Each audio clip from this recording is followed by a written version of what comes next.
falando sobre mitos e verdades sobre morrer em casa, o Tom fez uma introdução fantástica, trazendo a realidade norte-americana quanto ao processo de acompanhar pessoas com uma doença ameaçadora de vida, especialmente pessoas na fase final de vida. Eu queria colocar que esse melhor em casa, o onde é melhor morrer, parte da perspectiva de cada um e de vários outros fatores. Então, quando o profissional, seja ele fisioterapeuta, enfermeiro, médico, dentista, já me aborda enquanto doente e enquanto doença, eu tenho orientado muitas pessoas a falarem o seguinte: antes de falar sobre isso, vamos falar sobre o que dá sentido à sua vida. Eu tenho ensinado muito para os profissionais de saúde colocarem nas suas anamneses, nas suas perguntas aos pacientes, a primeira pergunta depois de se apresentar precisa ser: quais são os seus sagrados? O que te move? O que dá sentido à sua vida? A partir do momento que a pessoa revela para mim o que move, o que dá sentido à vida, quais os seus sagrados, tem formas de perguntar isso diferentes, né? Eu estou trazendo aqui 3, mas é uma coisa só. O plano terapêutico que eu, profissional de saúde, devo traçar com a pessoa, o pano de fundo deve ser o que move a sua vida, o que é sagrado para você. E quando a gente fala de onde é melhor morrer, vai depender também, não só, do que move essa pessoa, de quais são os seus sagrados, o que dá sentido à sua vida. E aí a gente adentra em outros campos quando a gente conhece a pessoa. Quais os seus medos? Nós precisamos conversar sobre medo. Se o profissional de saúde que te acolhe não pergunta qual o seu medo e se você tem algum, a Ana falou uma coisa fantástica que eu repito também, que é o seguinte: falar sobre morte não adianta ela, não. Falar sobre medo não adianta o medo que você tem de acontecer. Pode falar sobre medo. Eu falo uma coisa claramente: eu tenho muito medo de dor e falta de ar. Eu quero conversar sobre isso, para que eu tenha pelo menos uma possibilidade, entre aspas, de garantia, que alguém vai olhar por mim quando eu chegar numa fase avançada de uma condição, se eu chegar assim, tendo um olhar, uma ótica mais aumentada sobre aquilo que eu tenho medo.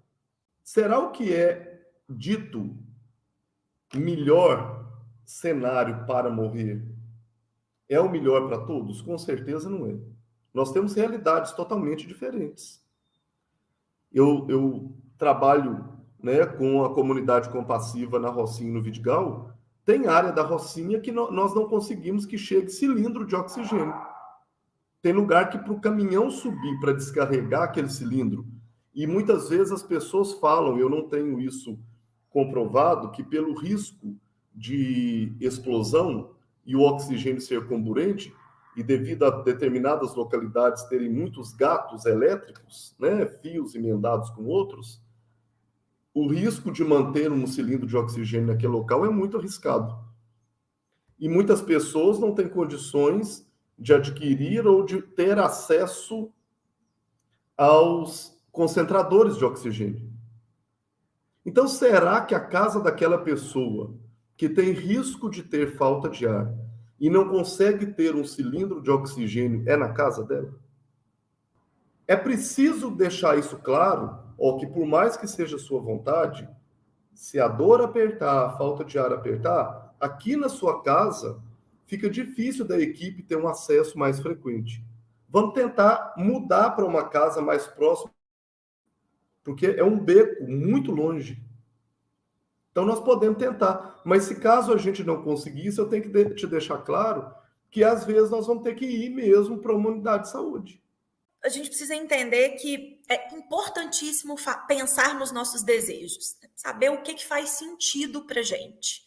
Mas a gente precisa entender que os nossos desejos, alguns são nossos e apenas nossos e dependem exclusivamente, ou deveriam depender exclusivamente de nós e de outras pessoas que respeitem, apenas respeitem as nossas vontades, e outros depende da gente, depende que outros respeitem nossa vontade, mas depende também de estrutura física, depende também de estrutura socioeconômica e depende de estrutura emocional.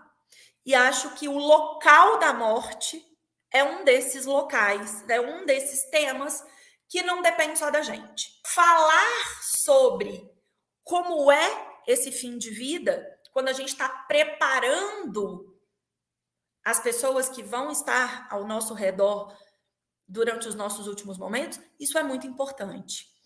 E lembrar de uma coisa, quando a gente escreve um testamento vital, a gente precisa conversar com as pessoas que nos ajudarão a fazer ele ser cumprido. A gente precisa explicar para aquelas pessoas os nossos valores e dizer para essas pessoas por que a gente está documentando as nossas vontades. Acho que tem que tomar cuidado com algumas coisas no testamento vital. A primeira delas é as pessoas que recebem o testamento vital, especialmente, elas entendem, é comum, e a literatura mostra isso, que elas entendam como uma desconfiança. Então, vamos pensar, uma pessoa que está em fase final de câncer, faz um testamento vital e entrega para o seu familiar, para o marido. E o marido entende esse documento como: você está desconfiando de mim? Você acha que eu não sei ou que eu não vou te ajudar a ser cuidada como você deseja? Então, a gente tem que tomar muito cuidado, porque documentar os nossos desejos não significa que a gente não confia nos nossos familiares, na equipe de saúde. Significa apenas que a gente quer externalizar nossa voz e deixar a nossa voz impressa no momento em que a gente estiver perdendo essa voz, para ajudar as pessoas e não para atrapalhar.